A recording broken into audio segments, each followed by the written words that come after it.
있습니다. 하나님은 나를 괴롭게 하시는 분인가 라는 제목으로 룻기 강해를 계속하겠습니다. 지난 6월에 전 세계적으로 이 월드컵의 열기가 뜨거웠습니다. 여러분 기억하시는지 모르겠는데 우리나라는 16강에 올라가는 것이 좌절이 됐죠. 근데 이번 월드컵 선수권 대회에서 가장 파란을 일으킨 나라는 크로아티아 국가입니다. 여러분 크로아티아라는 나라를 들어보셨는지 모르겠는데 발칸반도, 유럽의 발칸반도에 위치한 나라고 인구가 고작 417만 명, 서울의 반도 안 되죠. 절반도 안 되는 이 나라가 이번에 준우승을 차지했습니다. 놀라운 일이죠.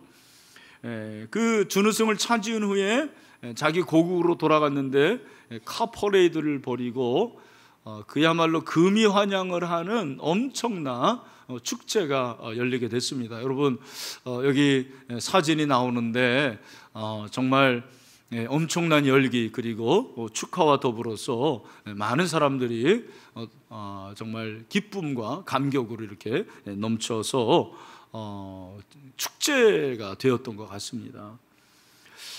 우리 자매들은 축구 얘기하니까 별로 반응이 좀 그런 것 같은데 여러분 그런 반면에 우리 주변에는 고국으로 돌아가고 싶지만 고국으로 돌아가지 못하는 그런 분들이 없지 않아 있습니다. 간혹 미국이나 캐나다에 이민을 갔다가 곧 이민 생활이 녹록지 않아서 역이민을 해야 하는 그런 분들이 있어요. 그런 분들이 굉장히 힘들게 귀국을 결정합니다. 왜냐하면 자기가 귀국하면 실패했다라는 그런 낙인이 찍혀지는 거죠. 그리고 남의 이목을 생각하고 여러 가지를 고려하면 귀국이 정말 어려운 거예요. 귀환이 어렵습니다. 오늘 본문에 나오미가 그런 심정일 것 같아요. 여러분 지금까지 살펴본 대로 나오미가 베들레헴의 흉년을 피해서 모압으로 갔지만 거기서 남편을 잃고 두 아들 잃었습니다. 두 며느리 중에 이제 오르바는 고향으로 돌아갔습니다. 룻은 끝까지 어머니의 하나님이 나의 하나님이라고 그렇게 믿음의 결단을 하고 베들레헴으로 가게 됐습니다. 여러분 믿음의 결단을 한다고 해서 그야말로 평탄대로 그게 펼쳐지는 게 아니죠. 믿음의 결단을 하고 이제 드라마로 치면은 화면이 바뀌어요. 지금까지는 모압이 화면의 중심이었다면 이제는 베들레헴이 화면의 중심이 됩니다. 베들레헴에 가면 갈수록 베들레헴이 가까우면 가까울수록 나오미의 심정은 어땠을까요? 제가 생각하는데 모르기는 몰라도 굉장히 불편했을 것 같아요. 내가 고향으로 돌아가면 사람들이 나를 어떻게 볼까? 내가 과연 그들의 그 시선을 과연 소화해낼 수 있을까? 그리고 베들레헴은 얼마나 변했을까? 10년이 됐거든요. 강산이 변한다고 그러는데 여러 가지 하여튼 망감이 교차했을 거예요. 그러나 나오미의 심정은 한마디로 말하면 괴로움이에요. 괴로움을 가지고 베들레헴에 도착을 했습니다. 베들레헴에 도착하자 어떤 일이 일어났습니까? 오늘 19절에 보니까 이에 그 두 사람이 베들레헴까지 갔더라. 베들레헴에 이를 때에 온 성읍이 그들로 말미암아 떠들며 이르기를 이가 나오미냐 하는지라. 오늘 본문에 보니까 베들레헴에 소란이 일어났어요. 여러분 예수님의 고향이 어디죠? 베들레헴. 베들레헴이 그 당시도 작았고 지금도 작은 마을이지만 여러분 3,000년 전에는 얼마나 작았겠습니까? 그 작은 마을에 소란이 일어났습니다. 나오미가 돌아왔는데 베들레헴을 떠날 때는 남편과 두 아들을 데리고 갔는데 어찌된 영문인지 남성은 찾아볼 수가 없는 거예요. 그리고 보아하니 행색을 보니까 이방 여인인데 이방 여인을 데리고 왔어요. 이게 도대체 무슨 연고인가? 이게 무슨 일인가? 술렁댔을 것입니다. 여러분 그 가운데서 나오미가 베들레헴에 도착하자마자 첫 번째 하는 일성, 첫 번째 말하는 것이 무엇입니까? 20절 말씀 보세요. 우리 20절 말씀을 다 같이 한번 읽겠습니다. 시작. 나오미가 그들에게 이르되 나를 나오미라 부르지 말고 나를 마라라 부르라. 이는 전능자가 나를 심히 괴롭게 하셨음이니라. 자기 이름을 나오미라 부르지 말고 뭐라고 부르라고 그래요? 마라. 여러분 성경에 아마 대부분 기록이 되어 있을 텐데 나오미, 각주에 보니까 나오미의 이름 뜻은 뭐예요? 성경에 안 나오셨나요? 뭐죠? 희락이죠. 희락, 기쁨입니다. 그러나 여러분 마라라고 그랬는데 마라라는 이름의 뜻은 뭡니까? 괴로움이라고 그랬어요. 쓰다, 괴로움이라고 그렇게 되어 있습니다. 여러분 오늘 본문에 보면은 괴로움이라는 단어가 계속해서 반복이 되고 있습니다. 나오미는 자기의 이름을 이제는 마라라, 괴로움이라 불러달라고 합니다. 그리고 하나님을 어떻게 지금 표현하고 있냐면 전능자가 나를 심히 괴롭게 했다 그럽니다. 하나님은 나를 괴롭게 하시는 분이다. 하나님이 나를 심히 괴롭게 하셨다라고 그렇게 고백을 하고 있습니다. 더 나아가서 21절에 보니까 내가 풍족하게 나갔더니 여호와께서 내게 비어 돌아오게 하셨느니라. 여호와께서 나를 징벌하셨다. 여기 징벌했다라는 단어도 사실은 나를 괴롭게 하셨다라는 단어와 같은 의미입니다. 전능자가 나를 괴롭게 하셨거늘 너희가 어찌 나를 나오미라 부르느냐. 계속해서 괴롭다라는 단어를 통해 가지고 나오미의 심정을 우리에게 지금 말씀을 하고 있습니다. 우리는 여기서 한 가지 생각해 볼 것이 있습니다. 나오미는 하나님을 어떤 하나님으로 지금 생각하고 있습니까? 하나님은 나를 괴롭게 하시는 분. 그렇다면 여러분 정말 나오미에게 하나님이 괴롭게 하시는 분이었을까요? 한번 생각해 보세요.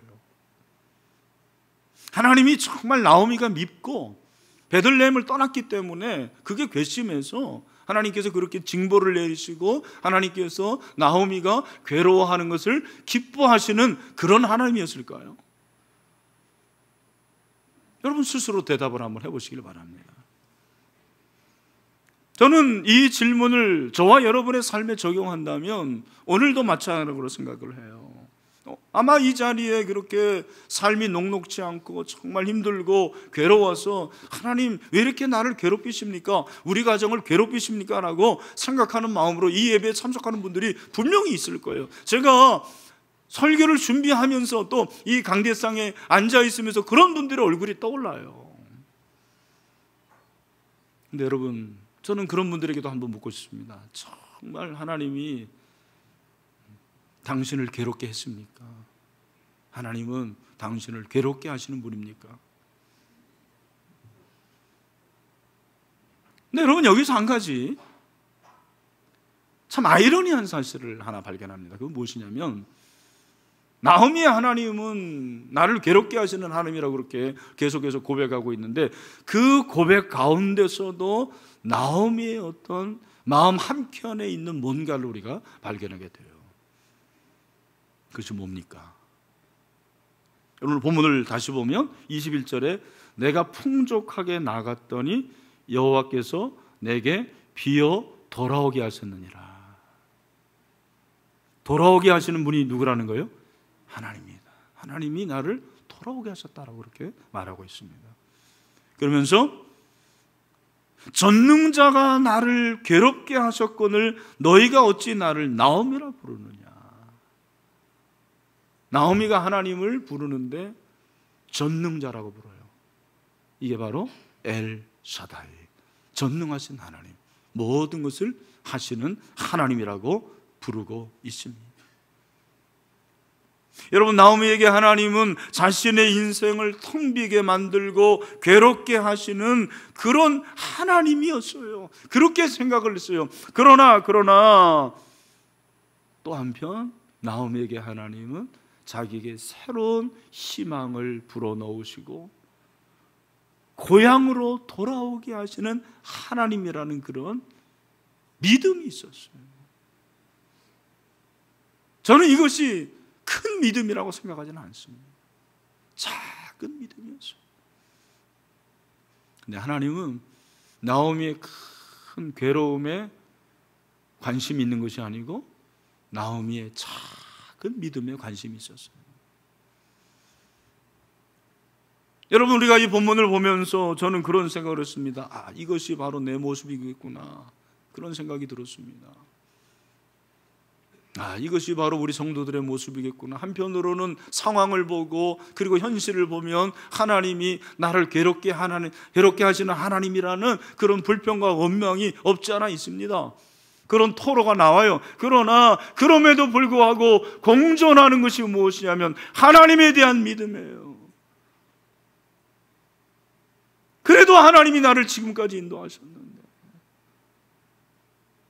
그 하나님은 전능하신 하나님이십니다. 엘샤다의 하나님입니다. 이 고백을 하는 거예요. 이 믿음이 우리에게 있는 거죠.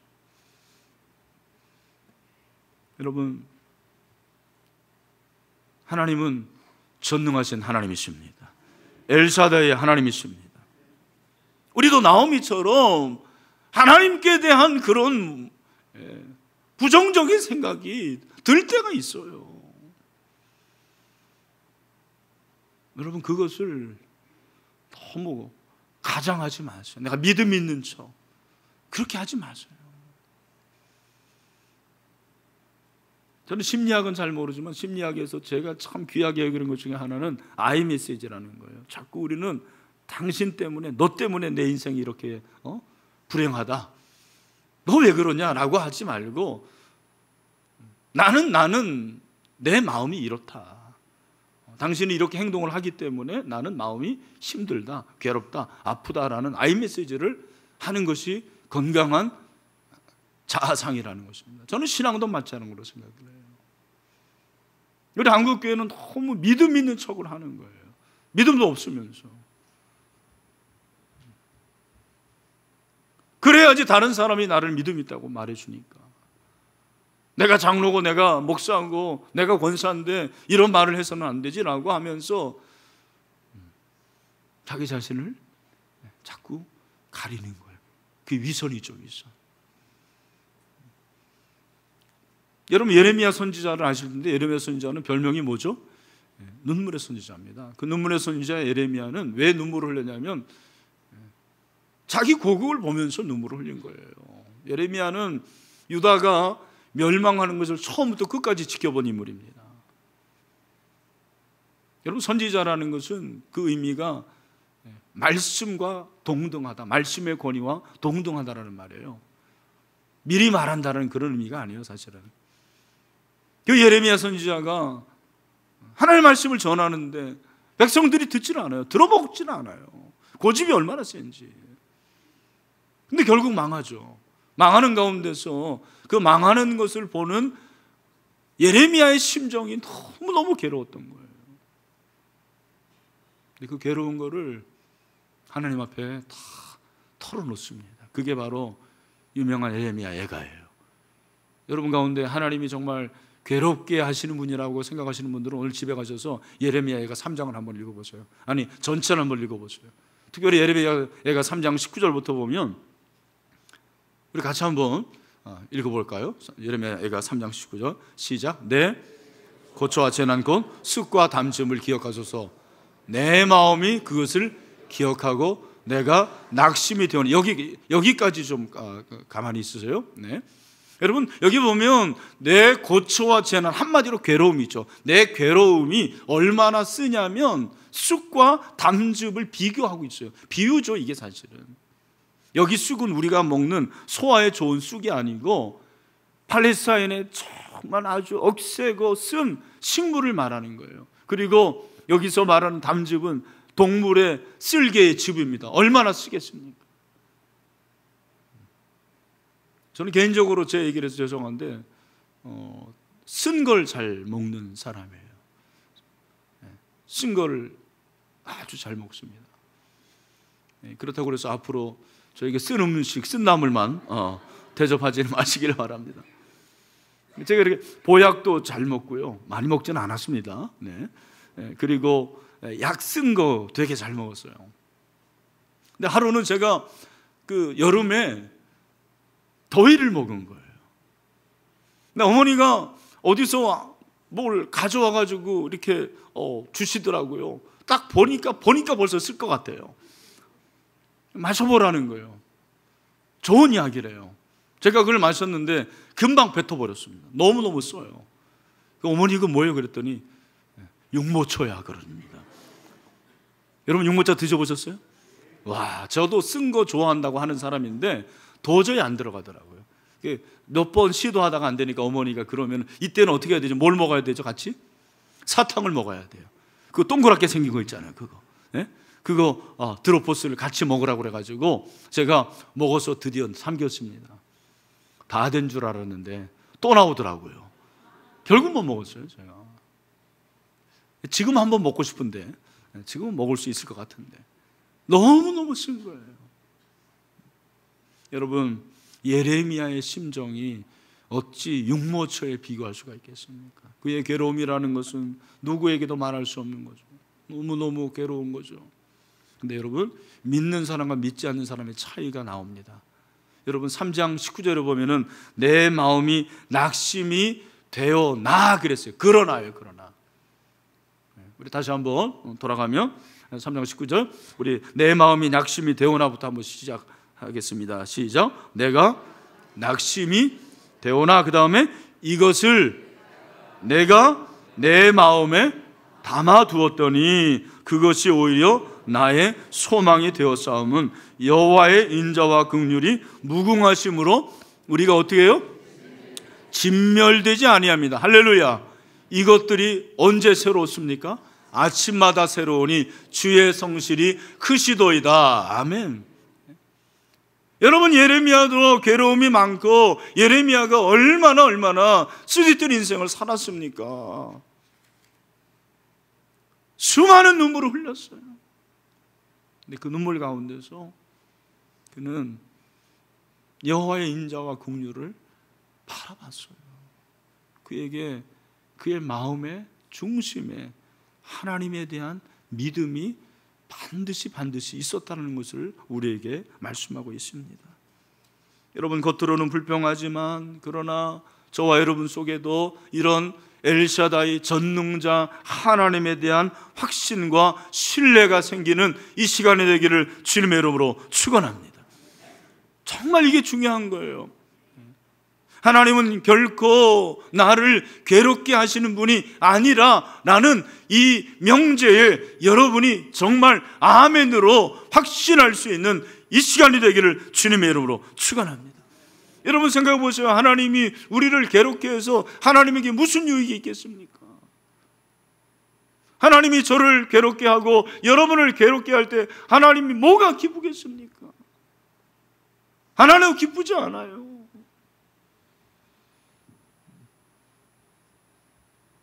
저는 금년에 참 어느 해보다 힘든 해인 것 같습니다. 저희 어머님이 그러더라고요. 2018년 좀 빨리 지나갔으면 좋겠다고. 이제 몇 달 안 남았습니다. 저희 아버님이 치매로 이렇게 누워 계시게 되고 어머니는 고관절로 또 수술을 받으시고 설상가상으로 제 아내 쪽에 장인어른이 췌장암으로 돌아가시고 부모님이 이렇게 한꺼번에 세트로 힘들게 되는 경우는 저는 상상도 못했어요. 어머니가 그런 가운데서 아버지가 최근에는 폐결핵이 또 폐렴이 걸렸어요. 폐혈증이 왔어요. 제가 목요일 날 그 얘기를 듣고 아침에는 제가 세대문 축제 때문에 40일 금식을 하니까 금식을 했고 점심 때도 한번 금식을 하고 싶어서 금식을 했어요. 그리고 저녁에 제 방에 있는데 우리 아버지가 저를 위해서 하신 일이 생각이 나요. 제가 6개월도 채 안 됐을 때 폐렴에 걸리고 죽게 되었을 때 저희 부모님이 철화를 하셔서 결국 기도하심으로 제가 치료가 됐고 하나님께서 저를 목사로 그렇게 만들어 주셨잖아요. 오늘은 내가 아버지를 위해서 철화를 해야 되겠다, 그런 생각이 들었어요. 그래서 제가 이 본당에 와서 철화를 했습니다. 물론 잠도 많이 잤어요. 근데 여기서 무릎을 꿇고 기도하는데 저는 하나님 왜 나를 이렇게 괴롭히십니까? 라는 말을 한마디도 하지 않았습니다. 그러나 마음은 힘들었어요. 근데 힘든 가운데서 하나님께 기도하고 기도하는 가운데서 어떤 마음을 주냐면 우리 가정에 지금까지 하나님이 주신 은혜가 얼마나 컸던가라는 생각이 드네요. 잃은 것보다 하나님께서 주신 것이 얼마나 많은가. 마음속에 기쁨이 나오는 거예요. 감사가 나왔어요. 정말 눈물 가운데서 하나님께서 위로와 평강을 주셨어요. 많은 분들이 기도를 해주셔서 지금은 호흡도 좀 잘 하시고 회복이 됐습니다. 여러분, 하나님은 여러분의 가정을 괴롭히시는 그런 하나님이 아니에요. 여러분의 있는 것을 빼앗아 가시고 상실하게 하시는, 그래서 즐거워하시는 분이 아닙니다. 하나님은 신실하십니다. 하나님은 신실하셔서 여러분을 위해서 모든 걸 할 수 있는 전능하신 엘샤다이의 하나님이라는 것을 믿는 이 시간이 되기를 간절히 소원합니다. 네, 여러분, 오늘 나오미가 이러한 아주 작은 믿음을 가졌을 때 하나님이 하시는 일을 보십시오. 놀랍습니다. 여러분, 룻기 1장이 21절로 끝나는 게 아니에요. 22절이 나옵니다. 우리 22절 말씀을 다 같이 한번 읽어보겠습니다. 시작. 나오미가 모압 지방에서 그의 며느리 모압 여인 룻과 함께 돌아왔는데 그들이 보리 추수 시작할 때에 베들레헴에 이르렀더라. 여러분, 여기 보면 나오미와 룻이 베들레헴에 이르렀는데 그때가 언제라고 말합니까? 보리 추수 시작할 때. 거기에 밑줄을 쫙 그으세요. 언제라고요?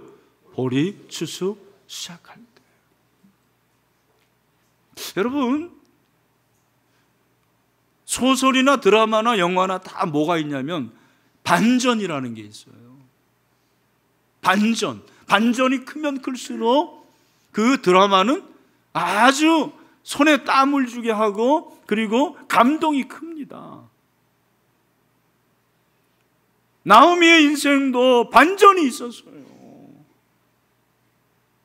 모압으로 가서 끝난 게 아니고 베들레헴으로 돌아오고 베들레헴으로 돌아오면서 끝나는 것이 아니고 베들레헴에 돌아왔을 때 하나님께서 이미 나오미와 룻을 위해서 뭐를 준비하셨습니까? 보리 추수를 준비해 주셨습니다. 여러분, 보리 추수가 어떤 의미가 있을까요? 보리 추수는 저는 암시라고 생각해요. 마치 복선과 같아요. 어떤 암시입니까? 저는 두 가지 암시가 있다고 생각해요. 첫 번째는 나오미와 룻의 필요를 하나님이 채워준다는 암시예요. 어떤 암시라고요? 하나님께서 나오미와 룻의 뭐를 채워주세요? 필요를 채워주시는 거예요. 여러분 생각해 보십시오. 만약에 이들이 돌아왔는데 보리 추수 시작할 때가 아니라면 이 두 사람은 아마 굶어 죽을 수도 있을 거예요. 왜? 여러분, 양식을 가져오지 못했을 겁니다. 비록 베들레헴에 도착했지만 먹을 것이 없으면 연명하지 못하고 결국에는 굶주려 죽을 수밖에 없는 거 아닙니까? 그런데 하나님께서 보리 추수 때 시작을 하셔서 하나님께서 그 보리 추수 시작할 때 떨어지는 이삭을 죽게 하셨어요. 이제 2장에 나오지만 보아스의 집에 가서 이삭 죽기를 합니다. 이삭 죽기 한 것을 가지고 어머니를 먹여 살립니다. 룻도 먹고 삽니다. 여러분, 이것이 바로 하나님의 은혜죠. 3월 중순부터 4월 중순까지의 그 시기를 하나님께서 인도하셨습니다. 여러분, 저는 이것은 하나님의 기가 막힌 타이밍이라고 생각해요. 하나님의 은혜에는 적절하고 최상의 타이밍이 있다는 것을 믿으시길 바랍니다. 이게 우연이 아니죠. 어떤 사람은 우연이라고 그럴 수 있을 거예요. 여러분, 우연이라고 생각하시길 바랍니다. 저는 우연이라고 생각하지 않습니다. 이들이 돌아올 때, 보리 추수 때라는 것은 하나님께서 이때에 나오미와 룻을 베들레헴으로 인도해 주셨습니다. 그래서 유명한 설교가 아이언사이드는 하나님을 떠난 방황하던 자들이 하나님께로 돌아올 때는 언제나 추수 때입니다, 그런 말을 했어요. 하나님을 떠난 방황하던 자들이 하나님께로 돌아올 때는 언제나 추수 때입니다, 그랬어요. 여러분, 여러분의 태신자들이 이번에 돌아올 때 추수 때가 되는 것을 믿으시길 바랍니다. 여러분도 마찬가지입니다. 하나님께 돌아오기만 하면 그것이 추수 때죠. 하나님은 때를 준비하십니다. 우리가 힘들 때 자주 그런 질문을 하죠. 하나님 왜 이때입니까? 하필은 왜 지금입니까? 아닙니다. 그건 저와 여러분의 생각입니다. 하나님은 이미 하나님의 때를 준비하고 계십니다. His time. 여러분, 하나님은, 저는 그런 생각을, 마치 드론을 띄우는 것 같아요. 요즘 이렇게 드라마를 보면, 또 무슨 그 텔레비전 화면을 보면은 드론이 많이 이렇게 올라가요. 그러니까 위에서 아래를 쫙 쳐다보는 거예요. 아래에서 아래를 보는 것과는 비교가 안 됩니다. 하나님이 위에서 저와 여러분을 보시는 거죠. 저와 여러분의 인생을 다 살펴보시죠. 그래서 가장 필요한 때에 하나님께서 필요한 것을 채워주시는 그런 하나님의 은혜가 있는 줄로 믿습니다. 우리가 생각할 때 가장 괴롭고 힘들어서 모든 것을 포기하고 싶어 하는 그때가 사실은 하나님의 은혜의 적기예요, 적기. 왜? 하나님의 은혜를 바라보기 때문에 그렇죠. 하나님의 은혜를 내가 사모하기 때문에 그렇습니다. 그래서 전도서 기자는 3장 1절에서 범사에 기한이 있고 천하 만사가 다 때가 있다고 그렇게 말씀하고 있습니다. 오늘 여러분 가운데서 이렇게 하나님이 나를 괴롭게 하시는 분이라고 생각하시는 분들, 절망하고 낙심하지 마십시오. 좌절하지 마세요. 하나님이 전능자가 되셔서 보리 추수 때 여러분을 위해서 준비하고 계심을 믿으시기를 주님의 이름으로 축원합니다.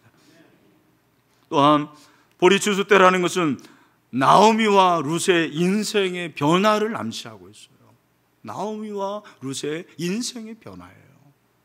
여러분, 특별히 여러분, 추수절이라는 건 뭐예요? 추수라는 것은 기쁨을 말하는 거예요. 이번에 시골에 내려가면서 들판을 한번 보신 적 있지 않습니까? 저도 들판을 보니까 황금 벌판이라는 것이 무슨 의미인지 알겠어요. 여러분, 그 황금 벌판을 볼 때, 들판을 볼 때 제 마음도 기쁘더라고요. 얼마나 좋은지 모르겠어요.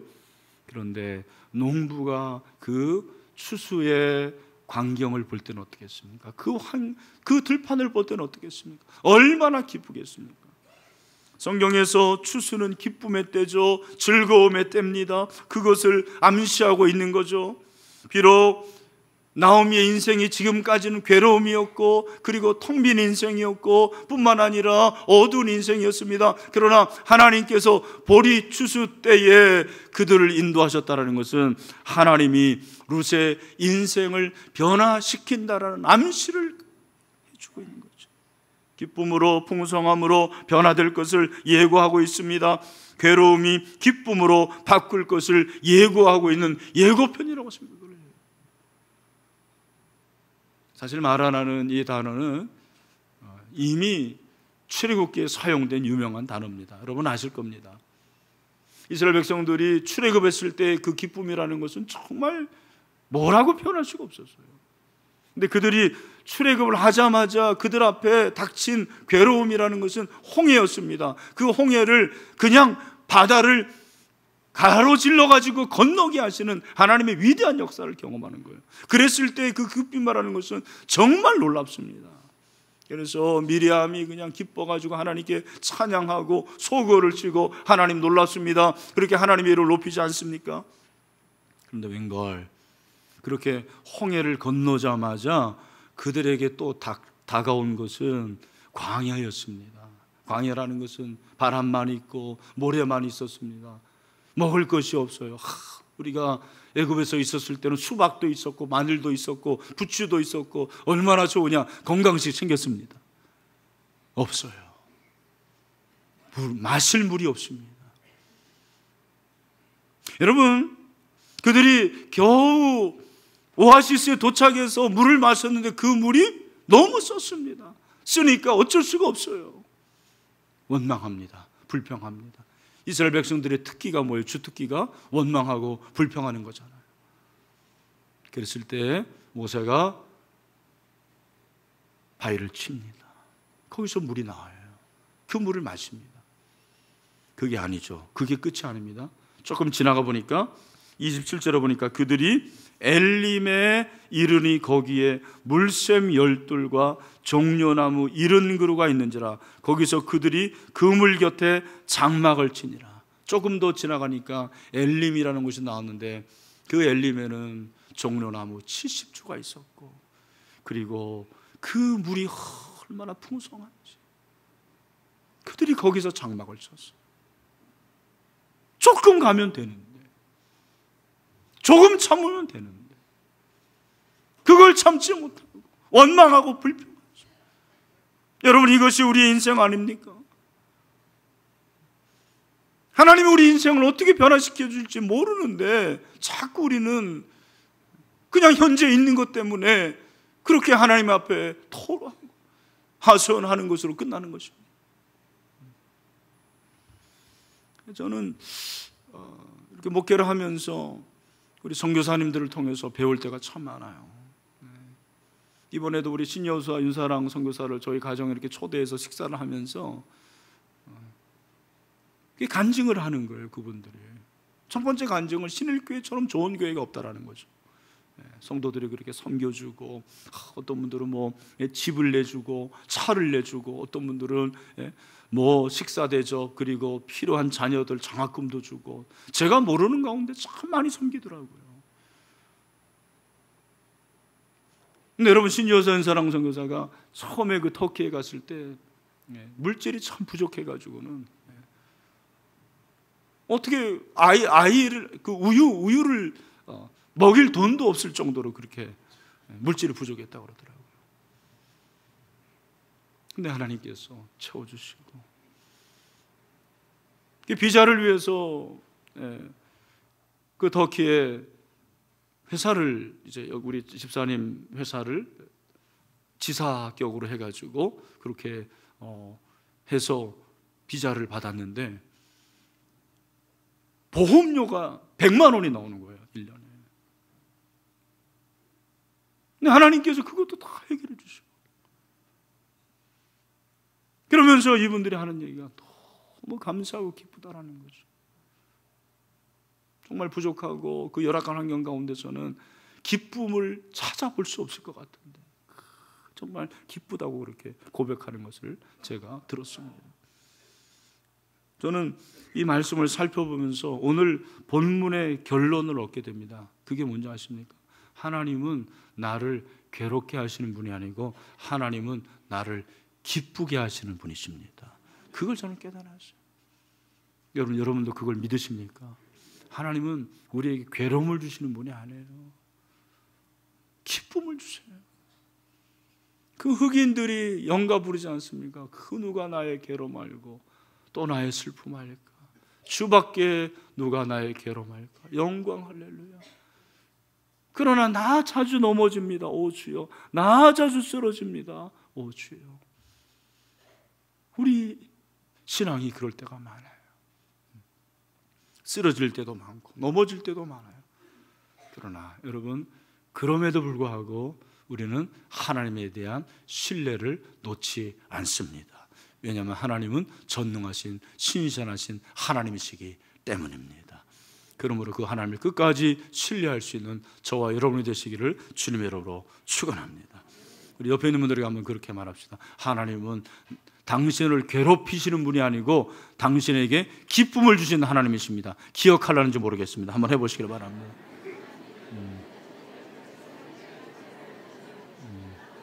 네, 우리 비전홀에 있는 분들이 안에서 다시 한번 해야 될 것 같습니다. 자, 다 같이 시작. 하나님은 당신을 괴롭게 하시는 분이 아니고 당신을 기쁘게 하시는 하나님이십니다. 할렐루야. 네, 우리 이사야서 61장 3절 말씀 마무리 같이 하겠습니다. 이 말씀 다 같이 시작.